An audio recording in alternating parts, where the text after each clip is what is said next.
Subscribe now and press the bell icon. Never miss an update. Hello students, आपका welcome है आपके अपने YouTube channel maths with Harish Gupta में। पिछली वीडियो में मैंने आपको कुछ क्वेश्चंस कराए थे चक्रवृद्धि ब्याज के।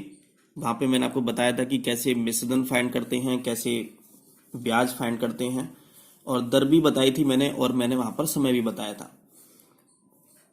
आज हम करते हैं जनसंख्या वाले क्वेश्चन पर, क्योंकि जनसंख्या वाले जो क्वेश्चंस होते हैं वो भी चक्रवृद्धि ब्याज की तरह ही होते हैं। जैसे चक्रवृद्धि मिश्रधन का फॉर्मूला था A बराबर P 1 प्लस R अपॉन 100 की होल पावर n। ये चक्रवृद्धि मिश्रधन का फॉर्मूला था जो मैंने आपको पहले बताया था। अब यहां पर हम बात करते हैं जनसंख्या की बात। तो पहली बात तो प्लस है, तो मैं यहां पर माइनस भी लगाऊंगा। तो प्लस माइनस का मतलब होता है कि अगर जनसंख्या में वृद्धि हो रही होगी तो हम यहां प्लस यूज करेंगे, और जनसंख्या में कमी हो रही होगी तो हम यहां पर माइनस यूज करेंगे। एन का मतलब यहां समय है, पी और ए क्या है यहां पर, क्योंकि यहां चक्रवृद्धि ब्याज की बात तो हो नहीं रही है, तो इसका मतलब ए हम मिश्रधन और पी मूलधन तो होगा नहीं। तो जनसंख्या की जब बात चलती है तो हम क्या बात करते हैं कि जो ए है, ध्यान से समझेंगे, बहुत ध्यान से, जो ए है हमारी ये बाद की जनसंख्या। ए है हमारी बाद की जनसंख्या। ये बहुत बच्चों को कंफ्यूजन होता है कि ए किसको लेट करें और पी किसको लेट करें। तो सबसे पहले आपको ये बात ध्यान रखनी होगी हमेशा कि जो ए होता है वो बाद की जनसंख्या होता है, और जो पी होता है, पी वो वर्तमान जनसंख्या को नहीं बोलते हैं। क्या बोलते हैं इसको? पहले की जनसंख्या बोलते हैं। कब की बोलते हैं? पहले की जनसंख्या बोलते हैं। इसका मतलब ये हुआ कि अगर आपसे बाद की जनसंख्या पूछी जाए, 2 वर्ष बाद की जनसंख्या पूछी जाए, 3 वर्ष बाद की जनसंख्या पूछी जाए, तो इसका मतलब है आपसे ए पूछा गया है। इसका मतलब आपसे ए पूछा गया है तो इसका मतलब पी दे रखा होगा आपको। इसका मतलब यह है जो जनसंख्या आपको दे रखी होगी वो पी होगी, और आपसे ए पूछा गया है। लेकिन अगर आपसे पूछ ले पहले की जनसंख्या, 2 वर्ष पहले की जनसंख्या कितनी होगी, 3 वर्ष पहले की जनसंख्या कितनी होगी, तो इसका मतलब आपसे पी पूछा गया है। जब आपसे किसी क्वेश्चन में पी पूछा गया है तो इसका मतलब यह है कि आपको वहां पर ए दे रखा होगा। ठीक है, अब क्वेश्चन करते हैं, क्वेश्चन सॉल्व। क्वेश्चन ये दे रखा है कि एक नगर की जनसंख्या में 5% प्रति वर्ष की दर से वृद्धि होती है यदि वर्तमान जनसंख्या 12,000 हो। अब हमें ये ए दे रखा है या पी दे रखा है, तो अभी हमें पता नहीं चलेगा कि ये ए है या पी है, क्योंकि आगे पढ़ेंगे तब पता चलेगा। तो 2 वर्ष पश्चात जनसंख्या कितनी होगी? इन्होंने कब की जनसंख्या पूछी है? इन्होंने बाद की जनसंख्या पूछी है। पश्चात का मतलब बाद। तो 2 वर्ष बाद जनसंख्या कितनी होगी, इसका मतलब इन्होंने क्या पूछा है हमसे? ए पूछा गया है। क्योंकि मैंने बताया था आपको कि अगर बाद की जनसंख्या पूछे तो इसका मतलब ए पूछा है, और पहले की जनसंख्या पूछे तो इसका मतलब आपसे पी पूछा गया है। तो ए, इसमें बहुत बच्चों को कंफ्यूजन होता है। बच्चे क्या करते हैं कि पश्चात दे रखा होगा तो उसमें प्लस यूज कर लेते हैं, और अगर पहले की बात कर रखी होगी तो वहां माइनस कर लेते हैं, जिससे क्वेश्चन का आंसर गलत आ जाता है। तो इन्होंने क्या पूछा है, दोबारा समझेंगे। 2 वर्ष पश्चात जनसंख्या पूछी गई है, और मैंने बताया था अभी कि बाद की जनसंख्या अगर पूछी जाए तो ए पूछा गया है।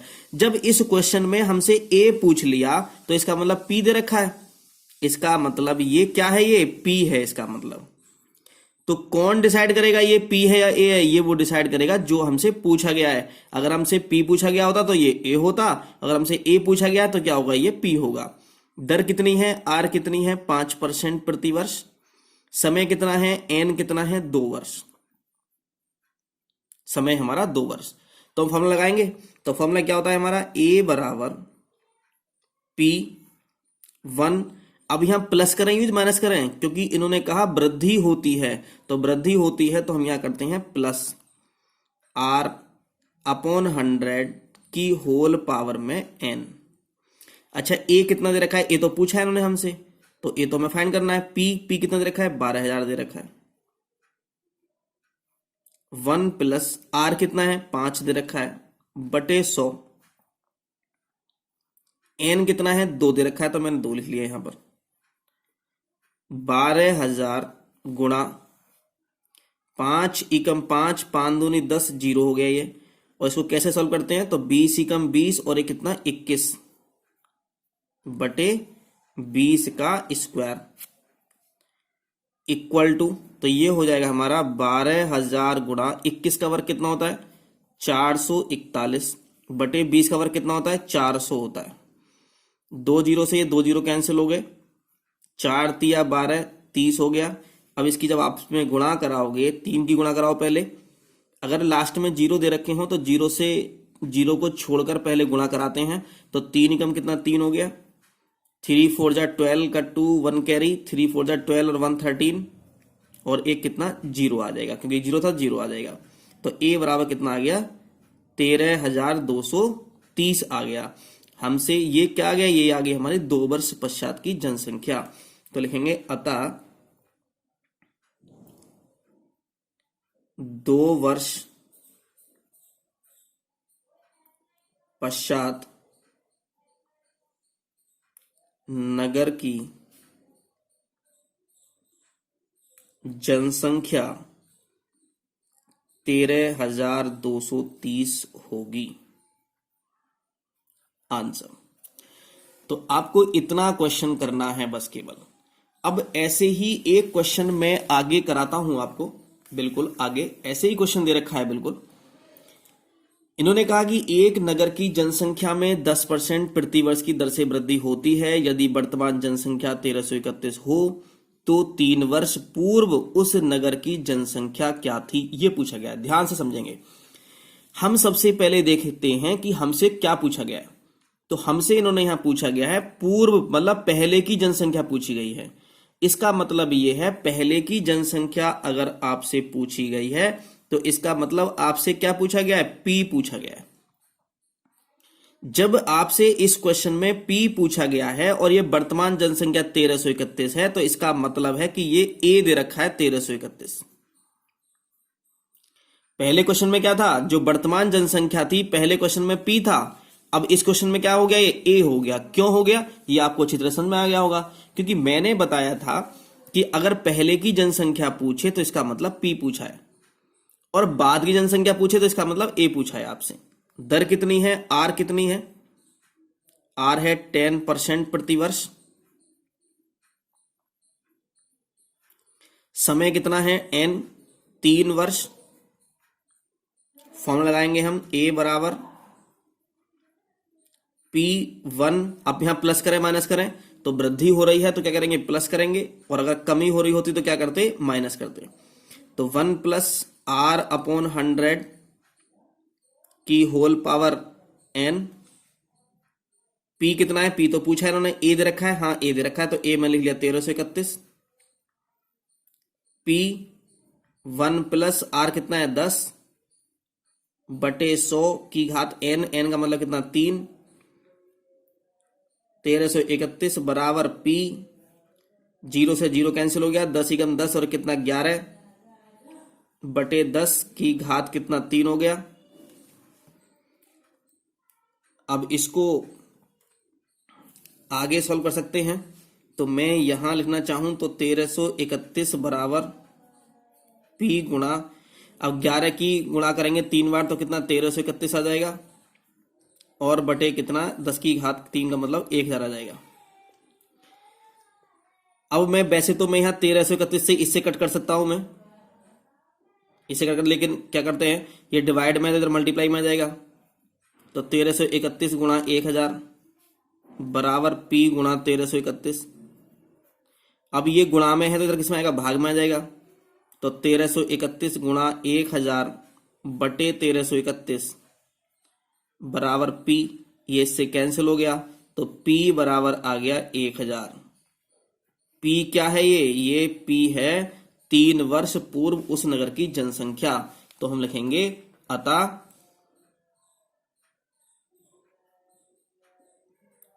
3 वर्ष पूर्व नगर की जनसंख्या बराबर 1000 आंसर।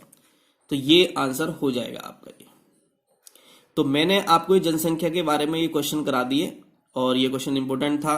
मैंने बता दिया कि कैसे कैसे क्वेश्चंस होते हैं जनसंख्या के। एक क्वेश्चन और लेते हैं जनसंख्या पर।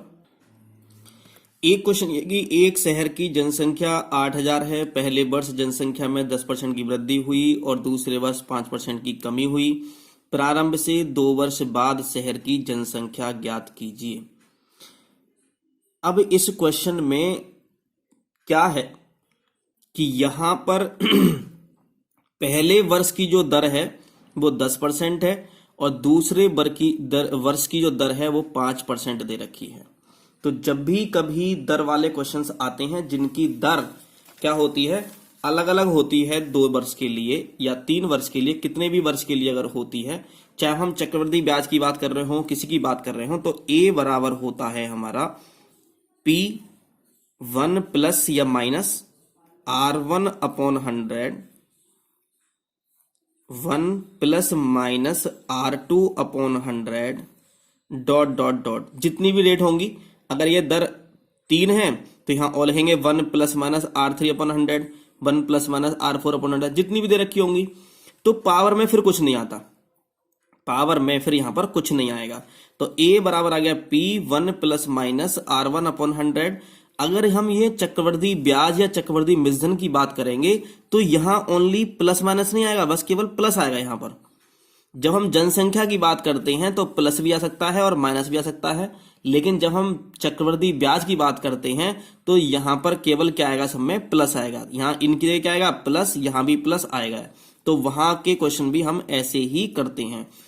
तो जैसे ये करेंगे वैसे ये वाला करेंगे। तो अब हम देखते हैं, सबसे पढ़ते हैं पहले आगे क्या दे रखा है। और प्रारंभ से 2 वर्ष बाद शहर की जनसंख्या ज्ञात कीजिए। इन्होंने कहा प्रारंभ से 2 वर्ष बाद की जनसंख्या पूछी है, और मैंने बताया था कि बाद की जनसंख्या को क्या कहते हैं, ए कहते हैं। इसका मतलब है इन्होंने ए पूछा है।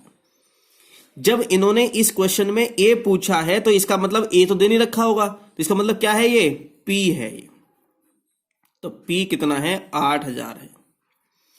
R1 दर कितनी है, पहले वर्ष कितनी है, तो मैं इसे R1 लेट कर लूं तो R1 कितनी है, 10% है। और R2 कितनी है, 5% है। R2 कितना है, 5% दे रखी है। तो A बराबर जो फॉर्मूला होता है वो ये होता है P1 plus minus R1 upon 100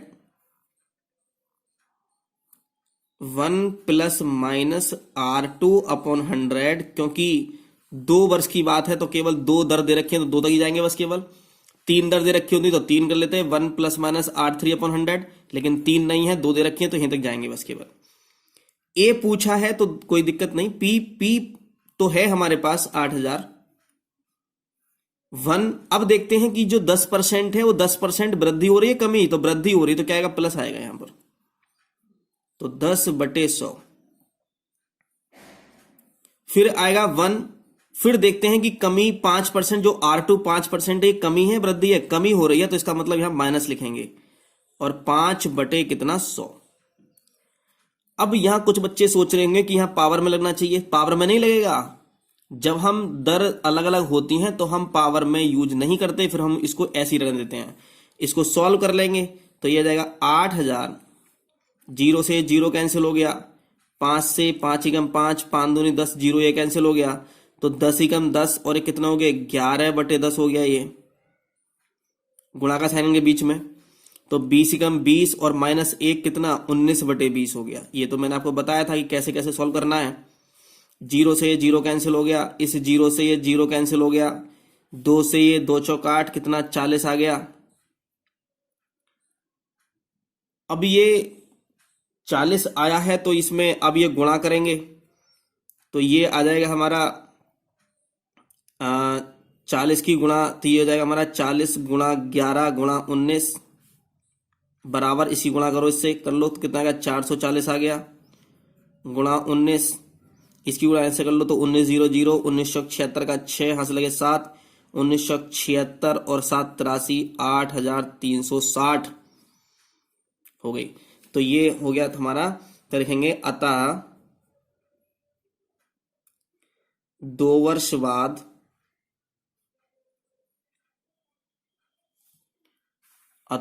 वर्ष बाद शहर की जनसंख्या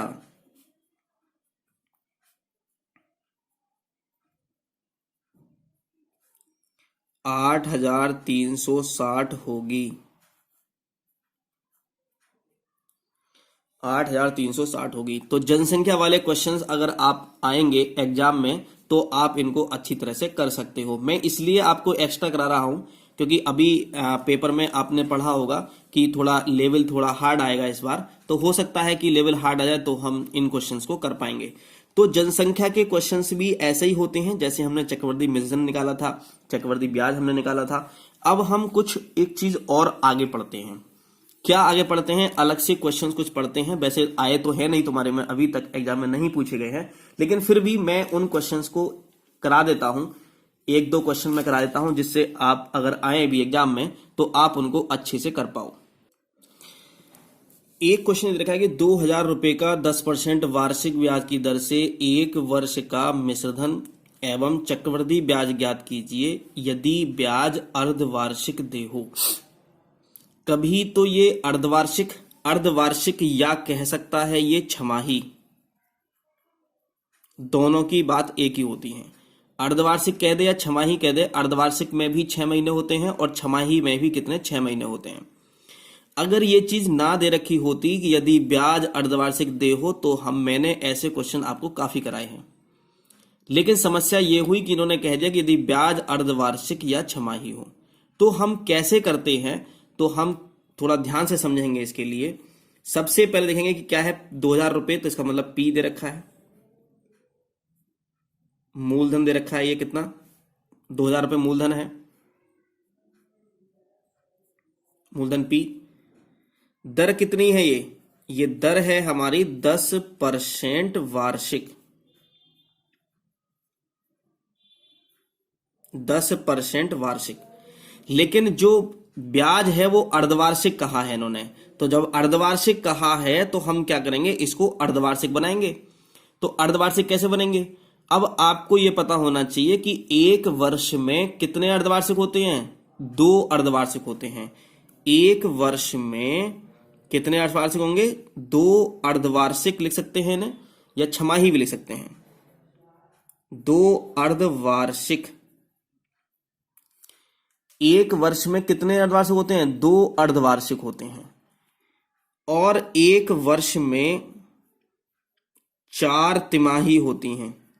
एक वर्ष में 4 तिमाही होती हैं, और तिमाही का मतलब होता है 3 महीने। तो 3 महीने मिलकर एक तिमाही बनाते हैं, और 4 तिमाही मिलकर के कितने, एक वर्ष बनाते हैं, क्योंकि एक वर्ष में कितने महीने होते हैं? 12 महीने होते हैं। तो हम करते कैसे हैं इन क्वेश्चंस को? तो पहले हमें यह पता होना चाहिए, जो मैंने आपको ये लिखवाया है, एक वर्ष में इन्होंने कहा अर्धवार्षिक, तो ये वार्षिक है हमारी दर, तो हमारी दर भी क्या होनी चाहिए? अर्धवार्षिक होनी चाहिए। तो अर्धवार्षिक कब होगी? जब हम क्या करेंगे, तो एक वर्ष में 2 अर्धवार्षिक होते हैं, तो इसे 2 से भाग कर देंगे, और जैसे ही हमने 2 से भाग किया तो ये जो दर बन गई वो बन गई अर्धवार्षिक। अर्धवार्षिक या छमाही कह सकते हैं इसको। तो 2 से भाग कर दो, कितना हो गया? 5 आ गया। तो ये हमारी दर हो गई कितनी? 5% अर्धवार्षिक। अर्धवार्षिक। समय कितना? ये देखो ध्यान से रहा, अगर ये कहता कि यदि ब्याज तिमाही दे हो और एक वर्ष में कितनी तिमाही होती हैं? 4, तो हम इसे 4 से भाग करते हैं हम, तो वो तिमाही बन जाती वो। तो वार्षिक से अर्धवार्षिक बनाने के लिए हम 2 से भाग करते हैं दर को। और समय क्या दे रखा है? समय दे रखा है इन्होंने 1 वर्ष। समय है हमारा 1 वर्ष। तो इस समय को भी कन्वर्ट करेंगे अर्धवार्षिक में। तो एक वर्ष में कितने अर्धवार्षिक होते हैं? तो 2। तो यहां लिखेंगे 2 अर्धवार्षिक। 2 अर्धवार्षिक। तो यहां n बराबर कितना हो गया? n बराबर हो गया यहां पर 2। n बराबर कितना हो गया? यहां पर 2 हो गया। तो अब r के यूज करेंगे हम 5%, n का यूज करेंगे हम 2 करेंगे हम यहां पर, ठीक है। अगर यहाँ तिमाही की बात होती तो एक वर्ष में क्या लिखते 4 तिमाही, तो n बराबर कितना 4 हो जाता। अगर आपको ये समझ में नहीं आई हो बात तो इसको दोबारा से रिपीट करके देखें तो आपको बात अच्छे से समझ में आ सकती है। तो पहले उन्होंने चक्रवर्ती मिश्रधन बोला है, तो चक्रवर्ती मिश्रधन का फॉर्मूला क्या होता है? तो चक्रवर्ती मिश्रधन बराबर होता है मूलधन 1 प्लस दर बटे 100 की होल पावर n का मतलब समय, मैंने समय लिख दिया, n होता है यहां पर, कोई दिक्कत नहीं। मूलधन कितना है? 2000 रुपये मूलधन है तो 2000 लिख दिया मैंने। 1 प्लस दर कितनी है? दर कितनी है? 5, 10 नहीं, 5 लिखेंगे अब यहां पर, तो 5 बटे 100 की घात समय कितना? 2, तो ये हो जाएगा 2000 गुणा 5 दूनी 10 20, तो 20 एकम 20 और 1 कितना? 21, तो 21 बटे 20 का स्क्वायर हो जाएगा ये, और इक्वल टू में ये आ जाएगा 2000 गुणा 21 का वर्ग कितना होता है? 441, आपको पता ही है, और 20 का वर्ग कितना? 400 होता है। तो 2 जीरो से 2 जीरो कैंसिल हो गए, 4 पंजे कितना? 20 हो गया, तो बराबर में आ गया 5 एकम 5, 5 चौक 20, 0 हंस लगे 2, 5 चौक 20 और 2 22, 2205 रुपये हमारा आंसर आ गया। तो मिश्रधन कितना आ गया हमारा यहाँ पर? तो अभी एक आंसर आया है, इन्होंने 2 पूछे हैं इन्होंने, तो मिश्रधन बराबर आया है 2205 रुपये, एक आंसर तो ये है हमारा। दूसरे ने क्या पूछा है? चक्रवृद्धि ब्याज पूछा गया है, चक्रवृद्धि ब्याज, और चक्रवृद्धि ब्याज बराबर होता है मिश्रधन माइनस मूलधन। मिश्रधन कितना है? 2205 माइनस 2000, तो कितना आ जाएगा? रुपए कितने देंगे? 205 आंसर। तो आपसे एक तो पूछा चक्रवृद्धि ब्याज, तो चक्रवृद्धि ब्याज कितना? 200 रुपये, 5 रुपये आया 205, और चक्रवृद्धि मिश्रधन पूछा तो मिश्रधन कितना है हमारा? 2205 रुपये। तो ये तो बात मैंने पहले बता रखी है, ये तो आप जानते ही हो करना कैसे करते हैं, लेकिन मेन बात ये थी हमारी चेंज करने की, कन्वर्ट करने की इसको, कि यहां से ये दर कैसे कन्वर्ट की, समय कैसे कन्वर्ट किया। तो एक क्वेश्चन से अभी और समझते हैं। एक क्वेश्चन ये दे रखा है कि 1600 रुपये का 10% वार्षिक ब्याज की दर से आधे वर्ष, मतलब आधा वर्ष है यहाँ, आधे वर्ष का चक्रवृद्धि ब्याज ज्ञात कीजिए जबकि ब्याज प्रति तिमाही देय हो। ब्याज क्या होता है? प्रति तिमाही देय होता है। तो सबसे पहले जो दे रखा है पहले वो लिख लेते हैं। तो 1600 रुपये क्या है? ये मूलधन P 1600 रुपये है मूलधन, दर है हमारी 10% वार्षिक,